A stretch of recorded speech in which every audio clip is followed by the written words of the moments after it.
الصلاة والسلام على سيد الأنبياء والمرسلين أما بعد فأعوذ بالله من الشيطان الرجيم بسم الله الرحمن الرحيم الصلاة والسلام عليك يا رسول الله وعلى آلك وأصحابك يا حبيب الله سرکار العالمین مجسم صلی اللہ تعالیٰ علیہ وآلہ وسلم نے ارشاد فرمایا، جو مجھ پر روز جمعہ درود شریف پڑھے گا میں قیامت کے دن اس کی شفاعت کروں گا۔ صلو علی الحبیب صلی اللہ تعالیٰ علی محمد صلی اللہ تعالیٰ علیہ وسلم، صلاۃ و سلام علیک یا سیدی یا رسول اللہ وعلی آلک و اصحابک یا سیدی یا حبیب اللہ۔ سامعین کرام، حضرات محترم، عنقریب عید الاضحیٰ کے ایام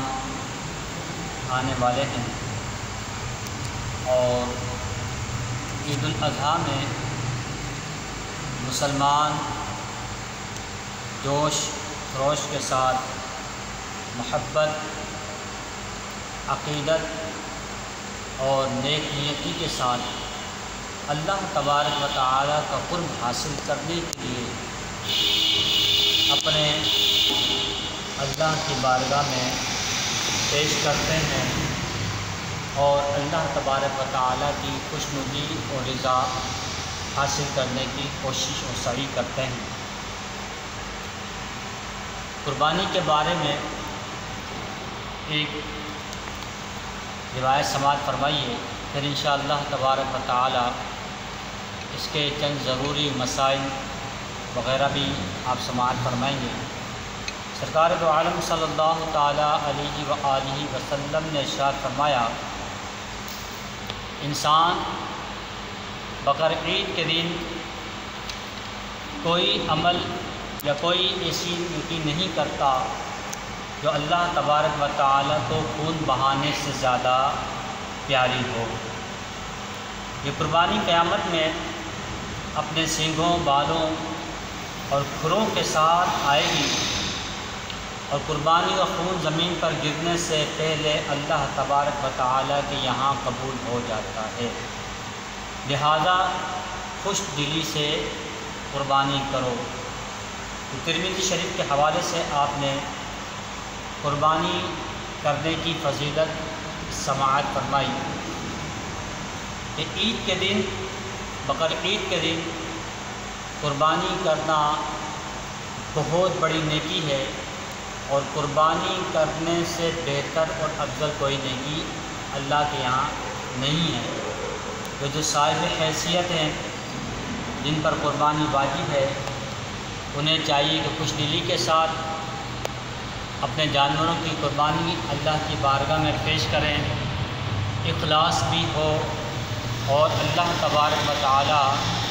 کی نزدیکی اور قرب حاصل کرنے کی نیت بھی ہو۔ صلو علی الحبیب صلی اللہ تعالیٰ علی محمد صلی اللہ تعالیٰ علیہ وآلہ وسلم۔ قربانی واجب ہونے کے لیے کتنا مال ہو، یہ کتنے مال پر یا کن لوگوں پر قربانی واجب ہوتی ہے؟ ہر بالغ مقیم مسلمان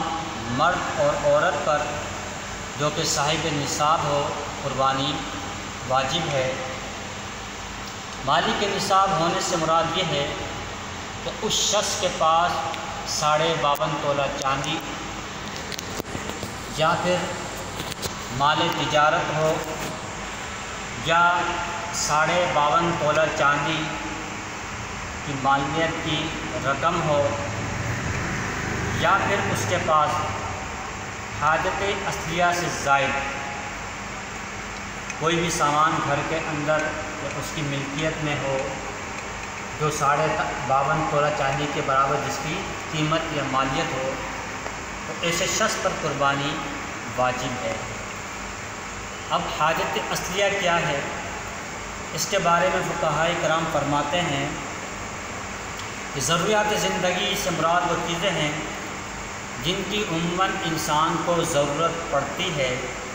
اور ان چیزوں کے بغیر گزر اوقات میں شدید تنگی اور دشواری محسوس ہوتی ہے۔ مثال کے طور پر رہنے کا گھر ہو گیا، پہننے کے کپڑے، سواری، علم دین حاصل کرنے کے لیے کتابیں اور پیشے سے متعلق اوزار وغیرہ۔ جو جس فیلڈ میں ہے، جو جیسا کام کرتا ہے،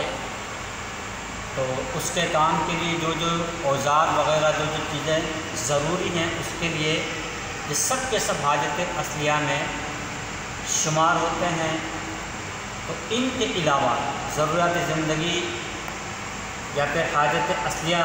کے علاوہ گھر میں جو سامان ہے یا اس کی ملکیت کے اندر غیر ضروری جو سامان ہے، اگر ان کی قیمت 52.5 تولہ چاندی کے برابر ہے تو اس سامان کے مالک پر قربانی واجب ہو جائے گی۔ اور ایسے شخص پر اتنا قرض بھی نہ ہو کہ اگر وہ قرض اتارتا ہے تو پھر 52.5 تولہ چاندی سے رقم کم ہو جاتی ہے۔ اگر اس پہ اتنا قرض نہیں ہے تو اس پر قربانی واجب ہوگی۔ صلو علی الحبیب صلی اللہ تعالی علی محمد صلی اللہ علیہ وسلم۔ بعض اوقات ہوتا یہ ہے کہ پورے گھر میں کئی افراد پر قربانی واجب ہوتی ہے، یعنی کئی افراد رہتے تو ایک گھر کے اندر ایک چھت کے نیچے رہ رہے ہوتے ہیں، لیکن اس گھر میں رہنے والے ایسے بعض افراد ہوتے ہیں کہ جن پر ذاتی طور پر اپنی قربانی واجب ہوتی ہے، لیکن وہ لوگ گھر کے سربراہ کے اوپر تکیہ کر لیتے ہیں کہ والد صاحب نے مثال کے طور پر بکرا قربان کر دیا، ذبح کر دیا تو یہ سب کی طرف سے ہو گیا۔ ایسا کرنے سے کسی کی بھی قربانی نہیں ہوگی، نہ والد صاحب کی ہوگی، نہ دوسرے جو مالک نصاب کے جن پر قربانی واجب ہوگی نہ ان کی طرف سے ہوگی۔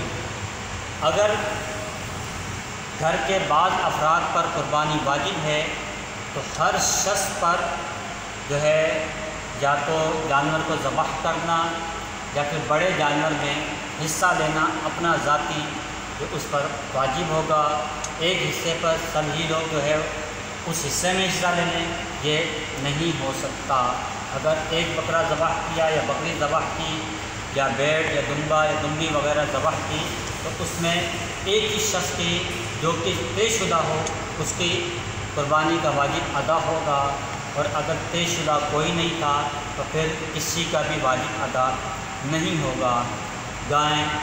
بھینس اور ان کے نر، اسی طرح اونٹ اور اٹھنی، ان کے اندر 7 افراد جو وہ شریک ہو سکتے ہیں، 7 اس کے اندر حصے ہو سکتے ہیں۔ نابالغ کی طرف سے اگرچہ قربانی واجب نہیں ہے، لیکن جو گھر کے سرپرست ہیں، سربراہ ہیں، اگر یہ کریں گے تو یہ بہتر ہے۔ قربانی کے وقت میں قربانی کرنا ہی لازم ہے۔ یہ نہیں ہو سکتا کہ کوئی شخص جو ہے قربانی کرنے کے بجائے اس کی رقم جو ہے وہ اللہ کی راہ میں صدقہ کر دے، خیرات کر دے۔ اگر کوئی شخص ایام قربانی کے اندر قربانی کرنے کے بجائے رقم کو صدقہ کر دیتا ہے یا قربانی نہیں کرتا تو دونوں ہی صورتوں میں اس کا واجب ادا نہیں ہوگا۔ اس پر شریعت کا مطالبہ رہے گا کہ وہ قربانی کرے۔ رقم کو صدقہ کرنے سے قربانی کا واجب ادا نہیں ہو سکتا۔ قربانی کے جانور کی عمریں، اونٹ یا اونٹنی اگر کوئی شخص ذبح کرتا ہے، اس کی قربانی کرتا ہے تو کم از کم 5 سال کا ہونا یہ ضروری ہے۔ گائیں، بھینس، بھینسا اور بیل وغیرہ ان کی عمریں کم سے کم 2 سال ہونا ضروری ہے۔ بکرا، بکری، دمبا، دمبی، بھیڑ، نر مادہ، ان کی عمریں کم از کم 1 سال ہونا ضروری ہے۔ بھیڑ ہے یا پھر اس کی مؤنث دمبا یا دمبی، اگر یہ 6 مہینے کا بچہ ہے اور دور سے دیکھنے میں تگڑا ہے، فربا ہے، سال بھر کا معلوم ہوتا ہے، ہٹا کٹا ہے، قداور ہے، دور سے دیکھنے والا اس کو دیکھ کر یہ سمجھے یا گمان کرے کہ اس سال کا ہے، تو ایسے دمبا یا دمبی یا بھیڑ کی قربانی جو کہ 6 مہینے کا ہے اس کی قربانی جائز ہے۔ اور اگر دور سے دیکھنے میں وہ سال بھر کا معلوم نہیں ہوتا، اتنا قد آور یا فربا تگڑا نہیں ہے بلکہ کمزور ہے یا بہت پستہ قد ہے اور دیکھنے میں سال بھر کا معلوم نہیں ہوتا، تو اس صورت میں اگر ان کی عمر سال میں 1 دن بھی کم ہے تو بھی ان کی قربانی جائز نہیں ہے۔ عیب دار جانوروں کی قربانی نہیں ہوگی۔ جانور کا جس کی قربانی کرنا چاہتا ہے جو بھی شخص، اس کا عیب سے خالی ہونا یہ ضروری ہے۔ کس طرح کے عیوب قربانی کے معنی ہیں، کس طرح کے عیب اگر پائے جائے تو اس سے قربانی نہیں ہوتی؟ فرماتے ہیں کہ ایسا پاگل جانور جو چرتا نہ ہو اس کی قربانی جائز نہیں ہے۔ اتنا کمزور کہ ہڈیوں میں مغز نہ رہا، اس کی نشانی یہ ہے کہ وہ دبلے پن کی وجہ سے کھڑا نہیں ہو سکتا، اتنا کمزور ہے، اس کی ہڈیوں کے اندر مغز نہیں ہے، اتنا دبلا اور پتلا ہے کہ وہ اپنے ٹانگوں پہ خود کھڑا نہیں ہو سکتا، تو یہ بھی عیب شمار کیا جاتا ہے، اس کی قربانی بھی جائز نہیں ہے۔ اندھا یا ایسا کانا جس کا کانا پن ظاہر ہو اس کی قربانی بھی جائز نہیں۔ ایسا بیمار جس کی بیماری ظاہر ہو، یعنی جو بیماری کی وجہ سے چارہ نہیں کھائے، اس کی قربانی جائز نہیں۔ ایسا لنگڑا جو خود اپنے پاؤں سے چل کر قربان گاہ تک نہیں جا سکے، اس کی قربانی بھی جائز نہیں۔ جس کے پیدائشی کان نہ ہو یا ایک کان نہ ہو، یہ بھی عیب دار ہے۔ وحشی یعنی جنگلی جانور جیسے نیل گائے، جنگلی بکرا یا خنثی جانور یعنی جن کے اندر نر اور مادہ دونوں کی علامتیں پائی جاتی ہوں، یا جلالہ جو صرف ناپاکی اور غلاظت کھاتا یا پیتا ہو، جیسے بعض بکرے پیشاب وغیرہ پیتے ہیں جن کی وجہ سے ان کے جسم کے اندر بھی اور ان کے گوشت وغیرہ کے اندر بھی بدبو پیدا ہو جاتی ہے، تو جو بھی جانور غلیظ کھاتا ہو، ناپاکی یا غلاظت کھاتا ہو، یہ جلالہ کہلاتا ہے، تو اس کی قربانی بھی جائز نہیں۔ یا جس کا ایک پاؤں کاٹ لیا گیا ہو، کان یا دم یا چکی 1/3 سے زیادہ کٹے ہوئے ہوں، یا ناک کٹی ہوئی ہو، دانت نہ ہو یعنی جھڑ گئے ہوں، تھن کٹے ہوئے ہوں یا پھر تھن خشک ہوں، تو ان تمام قسم کے عیب دار جانوروں کی قربانی جائز نہیں ہے۔ بکری میں ایک تھن کا خشک ہونا، گائے بھینس وغیرہ کے اندر 2 تھنوں کا خشک ہونا، یہ عیب شمار کیا جاتا ہے۔ جس کے پیدائشی سنگ نہ ہو اس کی قربانی جائز ہے، اور اگر سنگ تھے مگر ٹوٹ گئے، اگر جڑ سمیت ہی ٹوٹے ہیں تو قربانی جائز نہیں ہے، اور صرف اوپر سے ٹوٹے جڑ باقی ہے تو اس صورت میں اس کی قربانی جائز ہے، اس کی قربانی ہو سکتی ہے۔ فرماتے ہیں کہ قربانی کرتے وقت جانور کچلا کدرا جس کی وجہ سے عیب پیدا ہو گیا، جب وہ منڈی سے لے کر آیا تھا تو جانور بالکل صحیح تھا، کسی قسم کا اس کے اندر عیب نہیں تھا، اب قربانی کا وقت قریب ہے اور تیاریاں چل رہی ہے، اس دوران اگر جانور اچھلتا ہے، کودتا ہے یا پھر بھاگتا ہے اور اس دوران کسی قسم کا عیب پیدا ہو جاتا ہے، اچھل کودنے کی وجہ سے اس کا پاؤں زخمی ہو جاتا ہے یا وہ لنگڑا وغیرہ ہو جاتا ہے، تو اب یہ عیب جو ہے وہ مضر نہیں ہے، یعنی ایسے جانور کی قربانی ہو سکتی ہے۔ بہتر یہ ہے کہ اپنی قربانی اپنے ہاتھ سے کرے، جبکہ صحیح طرح قربانی کرنا جانتا ہو، ورنہ قربانی کے وقت جو ہے وہاں پر اپنے جانور کے پاس کھڑا رہے، یہ حکم ہے۔ مگر جس طرح حضور نبی کریم علیہ الصلوۃ والسلام نے خاتون جنت حضرت سیدتنا فاطمہ الزہرا رضی اللہ تعالی عنہا سے فرمایا تھا، جب ان کی طرف سے قربانی ہو رہی تھی تو آپ نے فاطمہ الزہرا رضی اللہ تعالی عنہا سے فرمایا کہ اپنے جانور کے پاس کھڑی رہو۔ قربانی کی اور اس کے پیٹ میں سے زندہ بچہ نکلا تو اس بچے کی بھی قربانی کی جائے گی، اور اس بچے کا گوشت کھایا جا سکتا ہے، حلال ہے، اس میں کسی قسم کی کوئی کراہت نہیں ہے، بغیر کسی کراہت کے وہ جانور کا جو بچہ ہے وہ حلال ہے۔ اور اگر مردہ بچہ نکلا تو وہ مردار ہے، اس کو نہ تو ذبح کیا جائے گا نہ ہی اس کے گوشت کو کھایا جائے گا۔ ہاں، اس کی ماں اس کے گوشت کو کھایا جا سکتا ہے، اور جو مردار بچہ پیدا ہے وہ اس کو پھینک دیا جائے گا۔ فرماتے ہیں کہ دوسرے سے ذبح کروایا اور ذبح کے دوران اپنا ہاتھ بھی اس کسائی یا جو بھی سلہ پھیر رہے ہیں، چھری پھیر رہے ہیں، جو جانور کا مالک تھا جس پر قربانی واجب تھی، اس نے بھی اپنا ہاتھ اس کے ہاتھ پر یا چھری پر رکھ لیا اور وہ بھی ساتھ ذبح کر رہا ہے۔ تو اب دونوں کے لیے، یعنی جتنے بھی لوگ ذبح میں شامل ہوں گے، ذبح کے وقت چھری پر ہاتھ رکھیں گے یا ذبح کرنے والے کے ہاتھ پر ہاتھ رکھیں گے، جتنے بھی افراد ہوں گے ان میں سے ہر ایک پر بسم اللہ کہنا یہ واجب ہے۔ کوئی بھی ایک شخص جان بوجھ کر بسم اللہ چھوڑ دے گا، یا یہ سوچ کر کہ یار کسائی نے یا جس کے ہاتھ میں چھری ہے اس نے بسم اللہ کہہ دی، مجھے کہنے کی ضرورت اور حاجت نہیں ہے، تو اگر کسی نے بھی بسم اللہ اللہ اکبر نہیں کہا یا ایک نے بھی نہیں کہا تو جانور حلال نہیں ہوگا۔ ذبح میں 4 رگیں کاٹی جاتی ہیں، ان میں سے ایک حلقوم کہلاتی ہے، یہ وہ رگ جس میں سانس